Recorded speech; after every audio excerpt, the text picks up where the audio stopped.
Bonjour, j'espère que vous et vos animaux allez bien. Aujourd'hui on se retrouve pour une nouvelle vidéo et donc dans cette vidéo j'ai décidé de vous faire 10 choses essentielles avant d'adopter un cochon d'Inde. Enfin voilà, moi sur ce je vous souhaite un très excellent bon visionnage.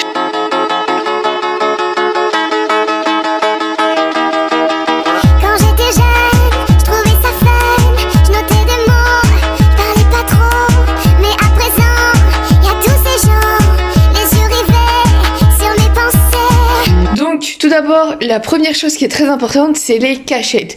Comme vous pouvez voir, moi ici, j'ai une petite cabane, un petit dodo qui est un peu plus confortable qu'une cabane, même si je mets un petit plaid pour plus de confort, un petit tunnel qui est aussi à l'intérieur rembourré et une cabane.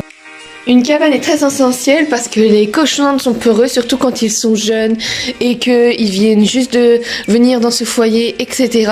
Il est important de leur donner une cabane. Donc vraiment, soyez sûrs que plus il y en a, mieux c'est. Honnêtement, moi je dis qu'à peu près un cochon d'Inde doit avoir minimum une cabane, voire deux, ce serait sympa. Mais vous pouvez varier, comme moi, j'ai mis 2 cabanes, mais à la place aussi j'ai mis un dodo et un tunnel, ça varie un peu.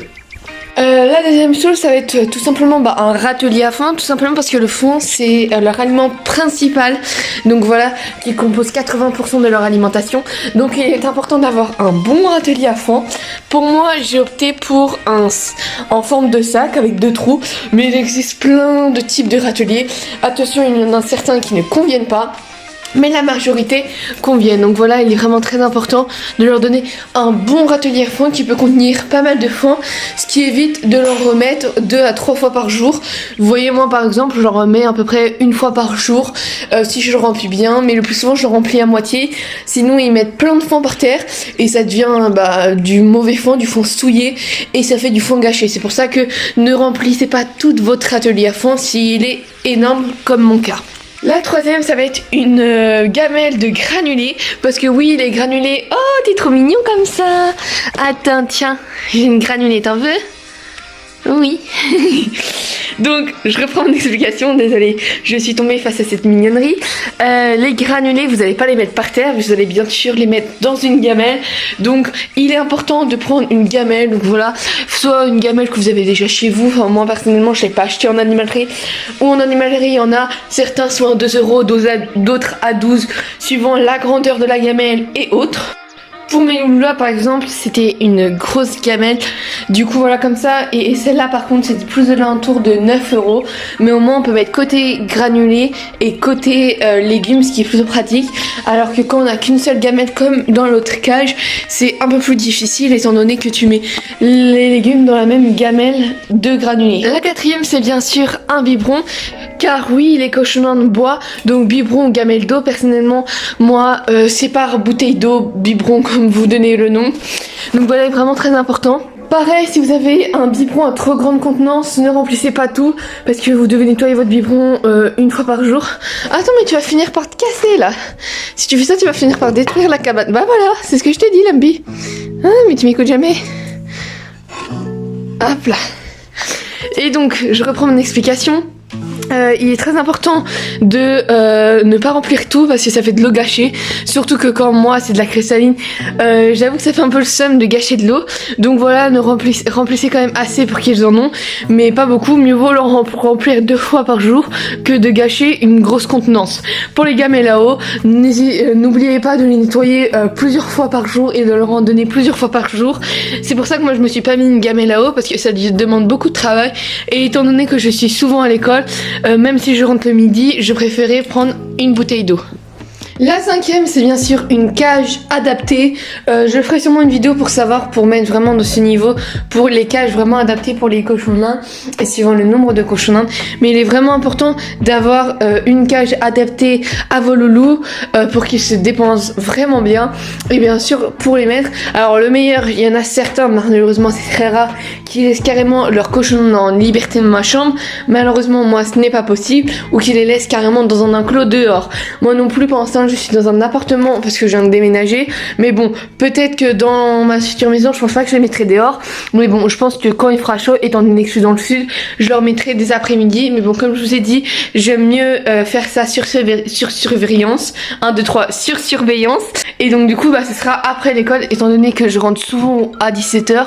Ça va être un peu compliqué. Mais bon, après les week-ends et les mercredis, ce sera faisable. Alors là, c'est un peu une petite parenthèse, mais bien sûr, un espace pour mettre. Parce que si vous adoptez vos cochons d'Inde, que vous prenez une cage grande, mais que vous n'avez pas d'espace pour les mettre, voilà, c'est un peu débile. Bon, moi, je les ai mis dans ma chambre, dans un coin. Je vais pas vous montrer parce que je vous avoue que, étant adolescente, ma chambre n'est pas très bien rangée. Donc je préfère montrer ce coin-là. Et bon, même dans ce coin, vous voyez que c'est pas tip top, on va dire. Mais bon, l'important c'est que la cage elle soit belle. Voilà, pour ma part, c'est une cage 2x5 de KV. Mais bon, pensez, avant d'adopter des cochons, avant d'acheter la cage, de dire où je vais la mettre et de lui trouver un emplacement et de bien prendre les mesures, parce que on se fait vite avoir que ça ce sera bon et qu'au final la cage que vous avez pris est trop grande. Le 7ème, ça va bien sûr être la litière, que ce soit litière de polaire, dry bed, enfin voilà, il y a énormément. Bon, moi je vous avoue que je connais pas tous les litières, je suis plus concentrée sur litière de polaire. Après, il faut voir aussi avec des experts. Je crois que le copeau, on n'a pas le droit pour les cochons d'Inde. Je vous avoue que j'en sais rien, je préfère me taire sur ce sujet que dire des bêtises. Donc voilà, moi je suis surtout sur litière de polaire. Comme vous pouvez voir, là, ici, il y en a. Et j'en ai aussi là. Donc ceux-là, c'est des taches de vache. Et donc du coup voilà, franchement c'est vraiment important d'avoir une bonne litière, pratique pour vous. Moi je vous avoue que là dans ma situation c'est plus pratique en litière. Et même moi au début j'avais copeau.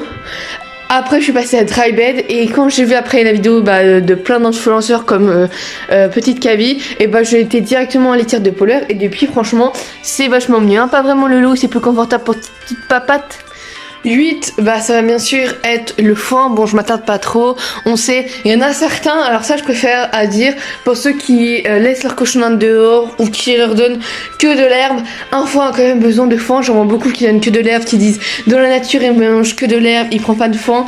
Alors non, franchement, même si l'herbe, oui, très bon, vous pouvez leur donner à volonté, etc. Donnez-leur quand même du foin, ça reste quand même leur aliment principal. Donc vraiment, il est important. Pareil, dosez bien, toujours à volonté. Et du coup voilà, vous pouvez voir que ils adorent ça. Honnêtement, mieux vaut leur donner beaucoup de foin que beaucoup de granulés. Vous voyez, moi je leur donne un demi-pot matin et soir. Et du coup voilà, c'est surtout sur leurs légumes. Bon là ça fait 30 minutes que je leur ai donné un peu plus. Bon, il reste que des petits bouts comme vous pouvez le voir. Mais du coup voilà. 9, on va passer aux granulés. Pour ma part, c'est des granulés de vitamine C. Donc ça c'est quand même aussi important. C'est 5% de leur alimentation. Ça joue quand même. On n'est pas vraiment obligé. Il y en a certains qui ne donnent pas de granulés. Certes, ça va pas les tuer. Mais bon, ça fait toujours plaisir. Ça peut donner aussi comme friandise. Et pour ma part, c'est dedans que je donne de vitamine C au lieu de leur donner dans une pastille ou carrément dans l'eau. Personnellement, je les conseille. Je leur donne dans ces vitamines C. Et donc, voici le paquet en question. Et pour finir, c'est bien sûr les légumes. Donc moi personnellement j'en en coupe avant, voilà. Il est vraiment important de leur en donner beaucoup de légumes. C'est vraiment 15% de leur alimentation variée. Enfin voilà, les légumes c'est vraiment principal. Même donner plus de légumes que de granulés. Ça vraiment, les légumes, il y en a plein qui en donnent pas ou qui donnent que de la salade et de la carotte. Donc s'il vous plaît, renseignez-vous bien avant, parce que c'est quand même une facture de payer chaque semaine des légumes. Voilà, c'est la fin de cette vidéo. J'espère vraiment que ça vous aura plu, que ça vous aura aidé et que vous saurez les 10 choses importantes ou alimentation qu'il faut avant d'adopter un cochon d'Inde. Bon, bien sûr, les légumes, achetez ça quand vous venez de l'adopter et pas 3 semaines avant. Mais bon, vous m'avez compris. En tout cas, moi j'espère vraiment que cette vidéo vous aura plu et je vous dis à très bientôt pour une nouvelle vidéo. Bye bye.